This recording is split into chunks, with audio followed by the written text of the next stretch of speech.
तो आइए जो है हम लोग क्वेश्चन पेपर करते हैं। तो 2023-24 का है। तो बच्चों देखिएगा हम लोग इसका सलूशन करते हैं, ठीक है।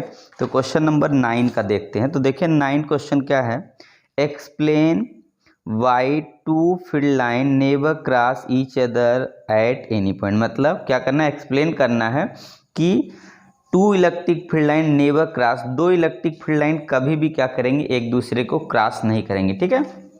तो देखिएगा क्वेश्चन हमारा है, क्वेश्चन नंबर 9 है, ठीक है। क्या, electric field line never cross to each other, ठीक है, एट एनी पॉइंट। एक्सप्लेन करना है। तो हम लोग क्या जानते हैं, बोलेंगे क्या, electric field line, electric field line have only one direction,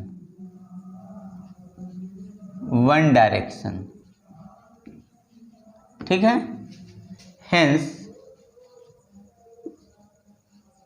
it is not cross each other at any point,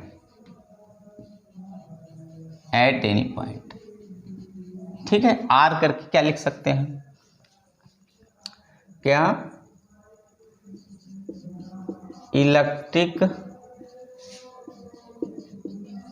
field line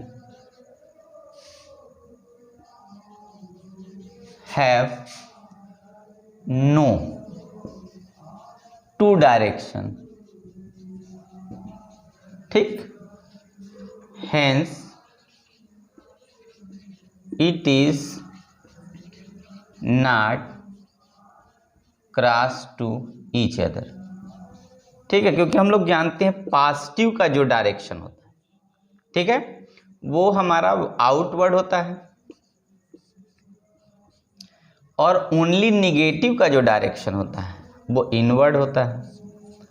और अगर यूनिफॉर्म का जाएगा, प्लस से माइनस का अगर एक साथ दोनों है तो हम लोग जानते हैं कि डायरेक्शन हमारा ऐसे हो जाता है। तो इसका मतलब है ये कभी भी क्रॉस नहीं करेगा एक दूसरे को। जब क्रॉस करेगा तो क्या होगा, इसका डायरेक्शन 2 हो जाएगा, जिसकी वजह से क्या हो जाएगा, तो इसका मतलब 2 डायरेक्शन पॉसिबल नहीं होगा। अगर 2 डायरेक्शन होगा, ठीक है, तो इसका मतलब क्या होगा, वो क्रॉस कर जाएगा। तो 2 डायरेक्शन इलेक्ट्रिक फील्ड में नहीं होता है। तो यही लिखा क्वेश्चन, क्या कि क्वेश्चन नंबर 9 का answer, explain why two electric field line never cross to each other at any point. तो आप बताएंगे कि electric field line have only one direction, ठीक है, only one direction, hence it is not cross each other at any point. एक तो ये हो गया।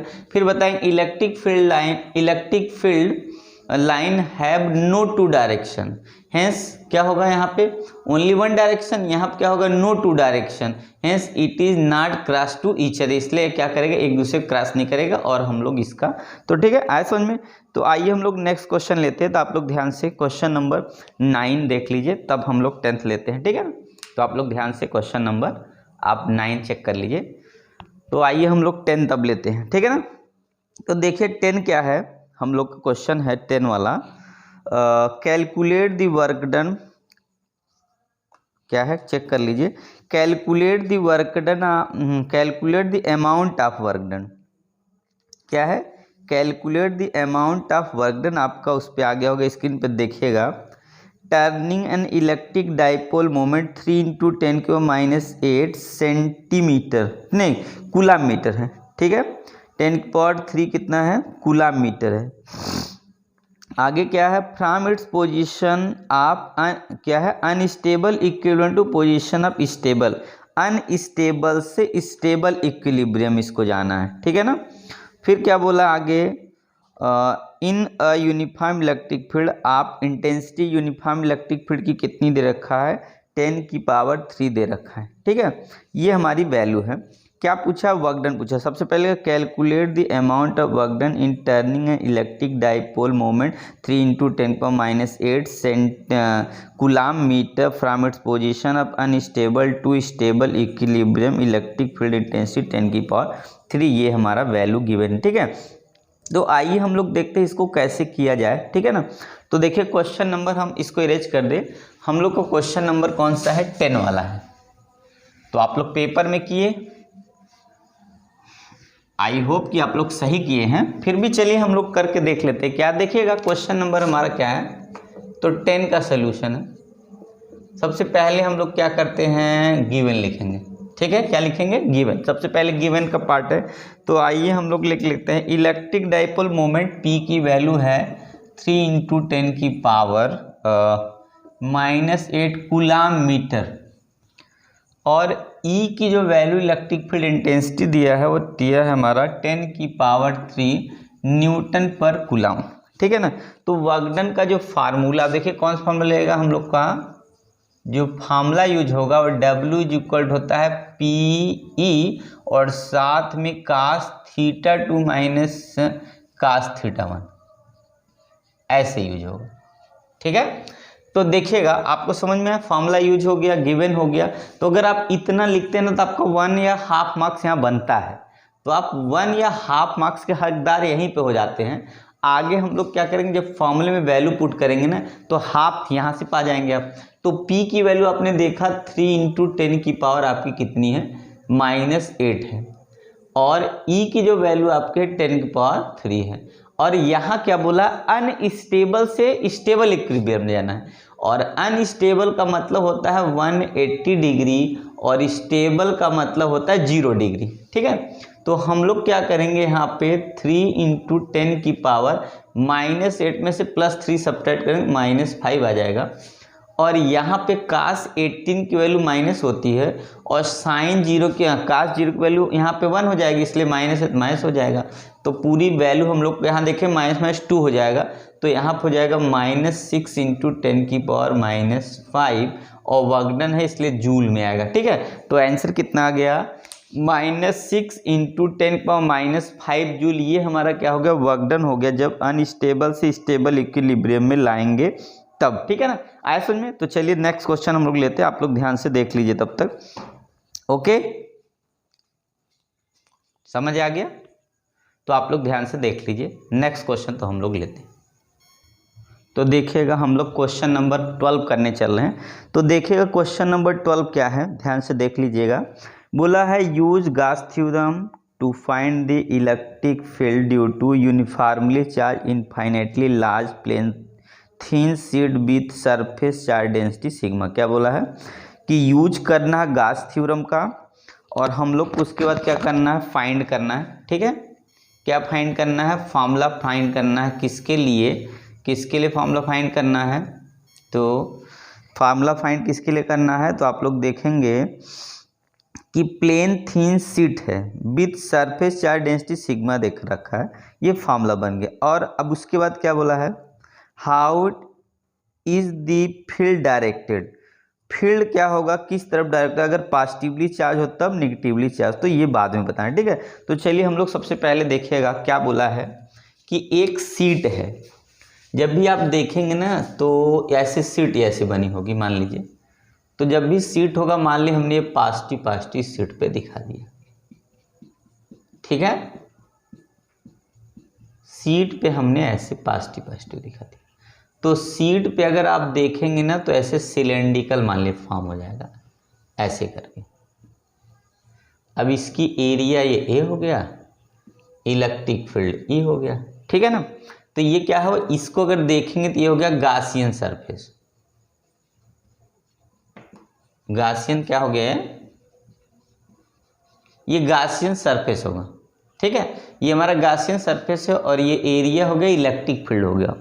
अच्छा, हम लोग जानते हैं कि अगर प्लेट होगा, जैसे हमारा ऐसे समझेंगे, अगर एक तरह से देखिए जैसे ये है, अगर सीट होगा तो सीट के दोनों तरफ, इधर और इधर दोनों तरफ चार्ज होगा, ठीक है। किधर होगा, एक तो इधर भी चार्ज होगा, दूसरा इधर, दोनों तरफ चार्ज होता है, सीट के दोनों तरफ चार्ज होता है। इसलिए जो हम लोग का जो चार्ज की वैल्यू आती है ना, वो डबल हो जाती है, ठीक है। तो सबसे पहले क्या, दोनों तरफ बोथ साइड होता है। तो सबसे पहले अगर बाय द डिफिनेशन की बात करें तो हम लोग जाते हैं सरफेस, यहाँ पे क्या होगा, सिग्मा क्या है, सरफेस चार्ज डेंसिटी है।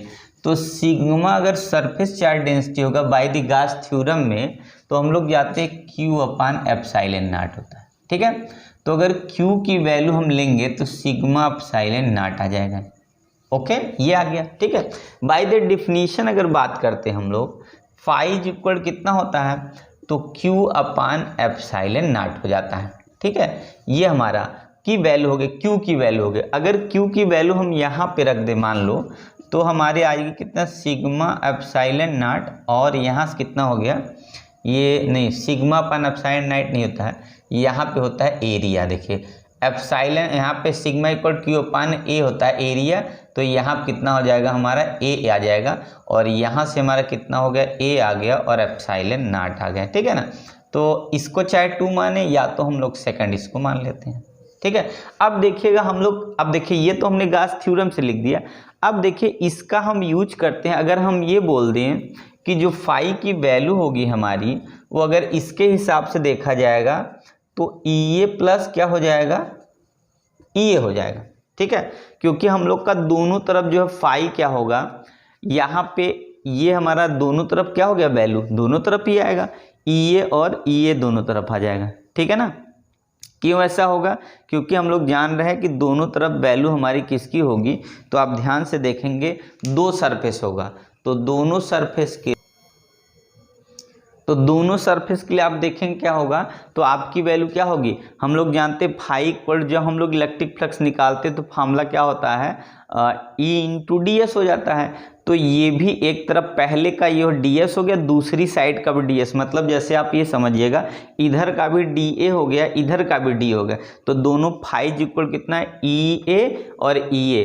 अब ये हमारा क्या हो गया, इक्वेशन थर्ड हो गया, और सेकेंड और थर्ड को कंपेयर करेंगे तो 2EA is equal to sigma A upon epsilon naught, ठीक है ना। A से एक जब कैंसिल हो जाएगा तो आपकी E की जो वैल्यू मिलेगी आ जाएगी कितनी, सिग्मा अपान 2 एप्सिलॉन नॉट। ये तो गास थ्योरम का जो है इनफाइनाइटली जो है एक तरह से सीड के लिए जो फार्मूला होता है, E इक्वल इलेक्ट्रिक फील्ड का जो फार्मूला बनता है, क्या बन जाता है, E equal to sigma upon 2 epsilon naught. ये हमारा क्या बन गया, तो ये हमारा गास का, तो देखिए छोटा सा प्रूफ बहुत बड़ा नहीं। सबसे पहले आपको क्या करना है, तो आपको surface charge density equal to Q upon A लेना है, Q की वैल्यू सिग्मा A हो जाएगा। उसके बाद ये हम लोग जानते हैं बाय द गास थ्योरम, अगर पूरा लिखेंगे ना तो यहाँ पे होता है E इंटीग्रेशन ऑफ DS, ऐसे लिखा होता है, ठीक है। तो इसकी ही वैल्यू हम लोग की जो है वो EA प्लस क्या आ गई है,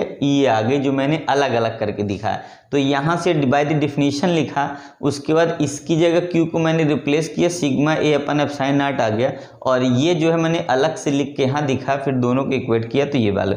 अब देखिएगा A का जो पहला आंसर हो क्या है, बोला है कि पॉजिटिवली चार्ज हो, क्या बताना है, इलेक्ट्रिक को देखिएगा 12th है ना, how is field directed, field का डायरेक्शन किधर होगा, अगर पॉजिटिवली चार्ज होगा तो आउटवर्ड होगा, आउटवर्ड्स डायरेक्शन, ठीक है। अगर पॉजिटिवली चार्ज होगा तो आउटवर्ड डायरेक्शन होगा, अगर निगेटिवली चार्ज होगा तो क्या होगा, इनवर्ड डायरेक्शन हो जाएगा, ठीक। फील्ड का डायरेक्शन किधर होगा, अगर ये पॉजिटिव चार्ज है तब तो इसका मतलब है इसका जो डायरेक्शन इलेक्ट्रिक फील्ड का बाहर की तरफ होगा, अगर ये निगेटिवली चार्ज होगा तो फील्ड का डायरेक्शन क्या होगा, इनसाइड हो जाएगा। तो आउटसाइड, इनसाइड या आउटवर्ड और इनवर्ड होता है, तो ये आउट, अगर पॉजिटिवली होगा तो हमारा जो है आउटवर्ड होगा और निगेटिवली इनवर्ड होगा, ठीक है। ये हमारा कंडीशन पूछा था गास का यूज फार्मूले के बाद तब, ठीक है ना। तो आप लोग देख लीजिए, तब हम लोग आगे बढ़ते हैं, तो आराम से देखिएगा। अब आगे चलिए नेक्स्ट क्वेश्चन लेते हैं हम लोग, ठीक है। तो आइए जो है नेक्स्ट क्वेश्चन लेते हैं। तो आइए जो है क्वेश्चन नंबर 6 देखिए, न्यूमेरिकल है तो हम लोग उसको करते हैं। देखिए क्वेश्चन नंबर 6 क्या है, a battery of EMF 10 volt and internal resistance 3 ohm is connected to a resistor. क्या बोला है, अब बैटरी है जो EMF जिसका कितना है 10 वोल्ट है, और इंटरनल रेजिस्टेंस जिसका है 3 ओम है, कनेक्ट कर रहे हैं किसको, एक रजिस्टर से। If the current in the circuit है 0.5 ampere, find the resistance of the register, terminal voltage दोनों बताना है, ठीक है। कौन सा है, क्वेश्चन नंबर हमारा 6 है। तो आइए क्वेश्चन नंबर 6 हम लोग करते हैं। सबसे पहले हम लोग जो करते हैं, देखिए सोल्यूशन में सबसे पहले हम लोग क्या करना है, गिवन नोट कर देना है। गिवन में आपको देखिए क्या दे रखा है, तो ईएमएफ दिया है, ईएमएफ इक्वल टू 10 वोल्ट है और आपका जो इंटरनल रेजिस्टेंस स्मॉल आर है वो 3 ओम है और आई की जो करंट की वैल्यू है 0.5 एम्पियर है और जो आपको नहीं पता है वो अभी निकालना, फर्स्ट सेकंड दोनों निकालते। देखिए अगर हम लोग फार्मूला यूज करेंगे, चलिए पहले फार्मूला जो यूज करेंगे वो क्या होगा, ठीक है। तो फार्मूला आई इक्वल हम लोग जानते हैं कितना होता है, क्या होता है आई इक्वल, देखिए आप बताइए, ई मतलब EMF upon capital plus small R, ये होता है हमारा करंट के लिए, क्या है आई इक्वल टू ये हमारा ईएमएफ आर प्लस आर होता है आई। अब देखिए हम लोग को क्या करना है, आर प्लस आर को इस तरफ कर देना है और इफ यहाँ हो गया ईएमएफ अपान आई हो जाएगा और ईएमएफ की जो वैल्यू हो 10 वोल्ट दिया है, करंट की वैल्यू 0.5 है, पॉइंट हटाएंगे 100 हो जाएगा, यहाँ 5 है, इसको इससे काट देंगे तो आपका आ गया 20। तो देखिए आर हमें कैपिटल, रजिस्टेंस पहला हमारा अब ऑप्शन आया, फर्स्ट क्या बोला है, रजिस्टेंस, क्या बोला है, रजिस्टेंस ऑफ रजिस्टर, तो 20 ये रहा और आर की वैल्यू आपने देखा 3 है, जब आप 3 सब्ट्रैक्ट करेंगे आपके पास 17 ओम आ गया। इसका मतलब है जो रजिस्टर हो कितने ओम का होगा, 17 ओम, 17 ओम का रजिस्टर ऐड करेंगे, ठीक है। अब इसमें बोला है टर्मिनल वोल्टेज कितना होगा, तब क्या होगा, टर्मिनल वोल्टेज। तो टर्मिनल वोल्टेज के लिए हम जानते हैं V equal I into R होता है, तो I की वैल्यू 0.5 वही होगी, R की वैल्यू 17 होगा, तो 17 × 85 मतलब 8.5 ये वोल्ट हो जाएगा हमारा। इसका मतलब टर्मिनल वोल्टेज हमारा कितना है, 8.5 है, कितना, तो ईएमएफ 10 वोल्ट की बैटरी है और इंटरनल रेजिस्टेंस की वजह से टर्मिनल वोल्टेज 8.5 वोल्ट हो जाता है, कम हो जाता है, ठीक है। तो देखिए आसानी से हो गया, तो आप लोग ध्यान से देख ले। तो हम लोग नेक्स्ट क्वेश्चन लेते हैं। ये क्वेश्चन हमारा कौन सा है, तो क्वेश्चन नंबर आपने देखा ये 6 क्वेश्चन है, ठीक है ना।